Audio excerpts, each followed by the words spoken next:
আসসালামু আলাইকুম রহমতুল্লাহ। প্রিয় শিক্ষার্থী সকলকে স্বাগতম এলিট টিচিং পয়েন্টে। আমি মোহাম্মদ লতিফুর রহমান এলিট তোমাদের সঙ্গে রয়েছি।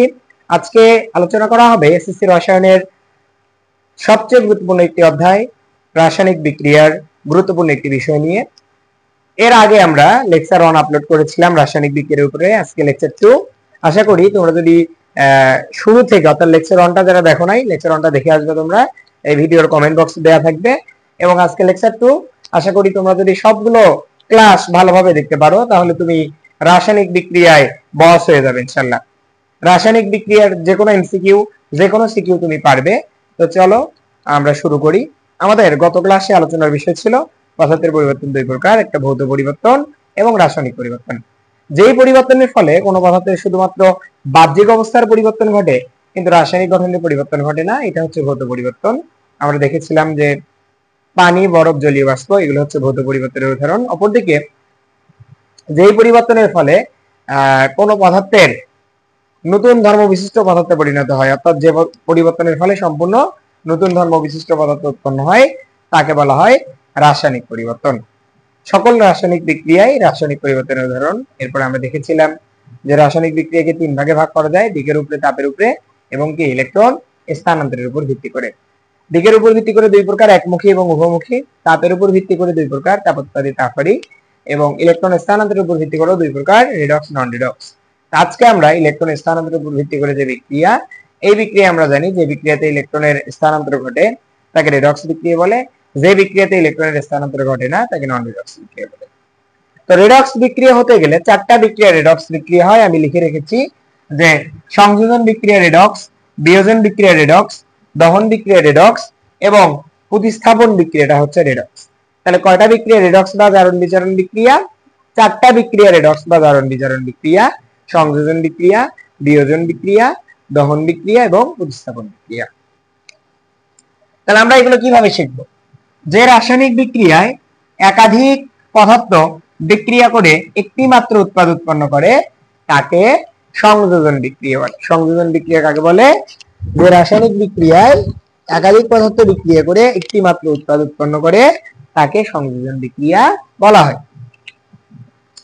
আমরা যদি খেয়াল করি যে calcium oxide plus carbon die oxide gas, calcium oxide এবং কার্বন ডাই অক্সাইড যখন বিক্রিয়া করে তখন উৎপন্ন করে ক্যালসিয়াম কার্বনেট। কি উৎপন্ন করে? ক্যালসিয়াম কার্বনেট উৎপন্ন করে। তাহলে ক্যালসিয়াম অক্সাইড এবং কার্বন ডাই অক্সাইড, এই ক্যালসিয়াম অক্সাইড এবং কার্বন ডাই অক্সাইড হচ্ছে দুইটা পদার্থ। ক্যালসিয়াম অক্সাইড একটা পদার্থ, কার্বন ডাই অক্সাইড একটা পদার্থ, অর্থাৎ দুইটা যৌগ। আমরা দুইটা যৌগ মিলে কয়টা উৎপাদ পাচ্ছি? একটা উৎপাদ। যেই বিক্রিয়াতেই একটি মাত্র উৎপাদ উৎপন্ন হয়, সবচেয়ে ইম্পর্টেন্ট লাইন হচ্ছে একটি মাত্র উৎপাদ। কয়টা উৎপাদ? একটি মাত্র উৎপাদ। তাহলে যে রাসায়নিক বিক্রিয়ায় একাধিক পদার্থ বিক্রিয়া করে এবং একটা উৎপাদ তৈরি করে তাকে আমরা সংযোজন বিক্রিয়া বলবো। যেহেতু আমাদের একটা উৎপাদ রয়েছে তাই এটি সংযোজন বিক্রিয়া। আমরা উদাহরণ হিসেবে আরো বলতে পারি যে নাইট্রোজেন গ্যাস এবং যখন হাইড্রোজেন গ্যাস বিক্রিয়া করে, অর্থাৎ নাইট্রোজেনের 1 মোল এবং 3 মোল হাইড্রোজেন যখন বিক্রিয়া করে তখন উৎপন্ন করে অ্যামোনিয়া গ্যাস। এই যে অ্যামোনিয়া গ্যাসটা উৎপন্ন হচ্ছে, 2 মোল অ্যামোনিয়া উৎপন্ন করে, 1 মোল নাইট্রোজেন 3 মোল হাইড্রোজেন মিলে 2 মোল অ্যামোনিয়া উৎপন্ন করে। তাহলে অ্যামোনিয়া একটা গ্যাস, কিন্তু এটা কয়টা গ্যাস মিলে তৈরি হয়? নাইট্রোজেন গ্যাস এবং হাইড্রোজেন গ্যাস, অর্থাৎ নাইট্রোজেন গ্যাস এবং হাইড্রোজেন গ্যাসের সমন্বয়ে অ্যামোনিয়া গ্যাস তৈরি হয়। এই জন্য এই বিক্রিয়াটি একটি সংযোজন বিক্রিয়া।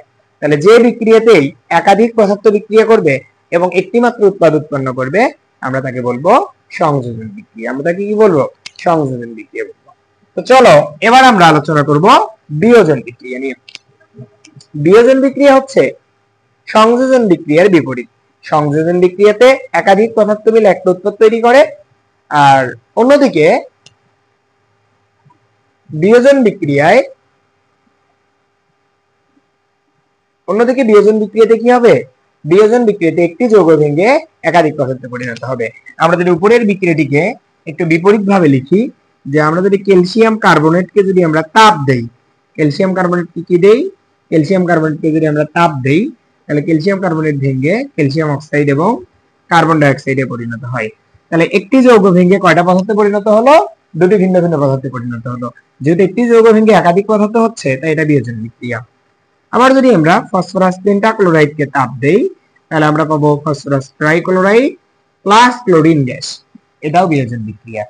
তাহলে যে বিক্রিয়াতে একাধিক পদার্থ মিলে একটি উৎপাদ তৈরি করে সেটি সংযোজন, এবং সংযোজনের যে বিপরীত বিক্রিয়া এটাকে বলা হয় বিয়োজন বিক্রিয়া। যে ক্যালসিয়াম কার্বনেটকে তাপ দিলে ক্যালসিয়াম অক্সাইড এবং কার্বন ডাই অক্সাইডে পরিণত হয়, তাহলে এটি হচ্ছে বিয়োজন বিক্রিয়া, কারণ একটি যৌগ ভেঙে আমরা দুটো যৌগ পাচ্ছি। আবার PCl5 অর্থাৎ ফসফরাস পেন্টাক্লোরাইডকে তাপ দিলে ফসফরাস ট্রাইক্লোরাইড এবং ক্লোরিন গ্যাসে উৎপন্ন হচ্ছে। সুতরাং যে বিক্রিয়াতে একটি যৌগ ভেঙে একাধিক মৌল বা যৌগে পরিণত হবে তাকে আমরা বলবো বিয়োজন বিক্রিয়া। এবারে আসো দহন বিক্রিয়া। আমরা জানি দহন মানে কোনো কিছুকে পোড়ানো, দহন মানে কোনো কিছু পোড়ানো। তোমরা সবাই বুঝতেছো কিনা আমাকে অবশ্যই কমেন্টে লিখবে, এবং তোমরা অবশ্যই আমার এই ক্লাস কে বাংলাদেশের কোন জেলা থেকে দেখছো, তোমার অর্থাৎ নিজের জেলার নাম এবং তোমার স্কুলের নামটা অবশ্যই লিখে যাবে তোমরা। আমরা দহন বিক্রিয়া দেখব, যে রাসায়নিক বিক্রিয়ায় কোন মৌল বা যৌগকে O2 এর উপস্থিতিতে পুড়িয়ে মৌলের অক্সাইডে পরিণত করা হয়। বিষয়টা এরকম, আমরা যদি কার্বনকে অক্সিজেনের উপস্থিতিতে পোড়াই তাহলে আমরা পাবো carbon die oxide gas plus তাপ। আমরা যদি সালফারকে অক্সিজেনের উপস্থিতিতে পোড়াই আমরা পাবো সালফার ডাই অক্সাইড গ্যাস, এবং পোড়ালে কি অলরেডি তাপ উৎপন্ন হবে। আমরা যদি ম্যাগনেসিয়ামকে পোড়াই ম্যাগনেসিয়াম প্লাস O2 তাহলে আমরা পাবো ম্যাগনেসিয়াম অক্সাইড প্লাস তাপ। অর্থাৎ যে বিক্রিয়াতেই কোন মৌল বা যৌগকে অক্সিজেনের উপস্থিতিতে পোড়ানো হবে তাকে দহন বিক্রিয়া বলে। তাহলে তোমরা কিভাবে চিনবে দহন বিক্রিয়া? যে বিক্রিয়া আমরা দেখবো O2 রয়েছে, যে বিক্রিয়াতেই O2 বিক্রিয়া করবে, যেখানেই অক্সিজেন বিক্রিয়া করবে সেটা দহন বিক্রিয়া। অর্থাৎ অক্সিজেনের উপস্থিতিতে যদি কোনো বিক্রিয়া সংঘটিত হয়, কোনো কিছুকে পোড়ানো হয়, তার অক্সাইডে রূপান্তর হয়। কার্বনের oxide carbon die oxide, সালফারের oxide sulphur die oxide, magnesium oxide হচ্ছে ম্যাগনেসিয়ামের অক্সাইড কি ম্যাগনেসিয়াম অক্সাইড। তাহলে এগুলো হচ্ছে কি বিক্রিয়া বলো? দহন বিক্রিয়া। এবারে আমরা দেখব প্রতিস্থাপন বিক্রিয়া। প্রতিস্থাপন হচ্ছে যে রাসায়নিক বিক্রিয়ায় কোন অধিক সক্রিয় মৌল কোন কম সক্রিয় মৌলকে সরিয়ে নিজের স্থান দখল করে নেয়। তাহলে যে বিক্রিয়াতে কোনো অধিক সক্রিয় মৌল অর্থাৎ যার সক্রিয়তা বেশি, যে সহজে বিক্রিয়া করে, এরকম কোন মৌল কোন কম সক্রিয় মৌলকে সরিয়ে নিজের স্থান দখল করবে তাকে বলা হয় প্রতিস্থাপন বিক্রিয়া। যেমন আমরা যদি জিঙ্ক প্লাস কপার সালফেটের বিক্রিয়া করি তাহলে আমরা পাবো জিঙ্কটা কপারকে সরাবে, জিঙ্ক সালফেট প্লাস কপার। আবার যদি আমরা জিঙ্কের সাথে সালফিউরিক অ্যাসিডের বিক্রিয়া করি H2SO4 তাহলে আমরা পাবো zinc sulphate plus hydrogen gas. তাহলে এখানে কি হবে, যে অধিক সক্রিয় জিঙ্ক, এই অধিক সক্রিয় জিঙ্ক কম সক্রিয় কপারকে সরিয়ে নিজের স্থান দখল করে।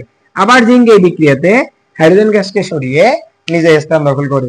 ফলে উপরের বিক্রিয়াতে আমরা পাই জিঙ্ক সালফেট এবং নিচের বিক্রিয়াতে আমরা পাই জিঙ্ক সালফেট এবং হাইড্রোজেন গ্যাস। তাহলে প্রথম বিক্রিয়াতে জিঙ্ক কপারকে সরিয়ে নিজের স্থান দখল করে, পরের বিক্রিয়াতে জিঙ্ক হাইড্রোজেনকে সরিয়ে নিজের স্থান দখল করে। যেহেতু এই বিক্রিয়াতে একটি অধিক সক্রিয় মৌল আরেকটি যৌগকে সরিয়ে, আরেকটা যৌগ হতে অন্য একটি মৌলকে সরিয়ে নিজের স্থান দখল করেছে, তাই এটি হচ্ছে প্রতিস্থাপন বিক্রিয়া। তাহলে আমার সাথে তোমরা একটু রিভিশন করো। সংযোজন বিক্রিয়া মানে একাধিক পদার্থ মিলে একটি উৎপাদ তৈরি করবে। বিয়োজন বিক্রিয়াতে একটি যৌগ ভেঙে একাধিক মৌল বা যৌগে পরিণত হবে। অপরদিকে দহন বিক্রিয়াতে কোনো কিছুকে পোড়ানো হবে, এন্ড দেন লাস্ট প্রতিস্থাপন বিক্রিয়াতে একটি সক্রিয় মৌল অপর একটি কম সক্রিয় মৌলকে সরিয়ে নিজের স্থান দখল করবে। আমাকে তোমরা বলো তোমরা এই ক্লাসটা বুঝছো কিনা, সকলেই বুঝছো কিনা অবশ্যই তোমরা জানাবে। এবং এই রাসায়নিক বিক্রিয়ার উপরে আমরা ফ্রিতে একটা প্লেলিস্ট করে দিচ্ছি। আশা করি তোমরা যদি মনোযোগ সহকারে এই ক্লাসগুলো দেখো তাহলে রাসায়নিক বিক্রিয়া নিয়ে তোমাদের আর কোনো ভীতি থাকবে না। তোমরা অবশ্যই এলিট টিচিং পয়েন্ট ইউটিউব চ্যানেলটিকে সাবস্ক্রাইব করবে এবং আমাদের সঙ্গেই থাকবে ইনশাআল্লাহ। সকলে ভালো থাকবে, সুস্থ থাকবে। আসসালামু আলাইকুম ওয়া রাহমাতুল্লাহ।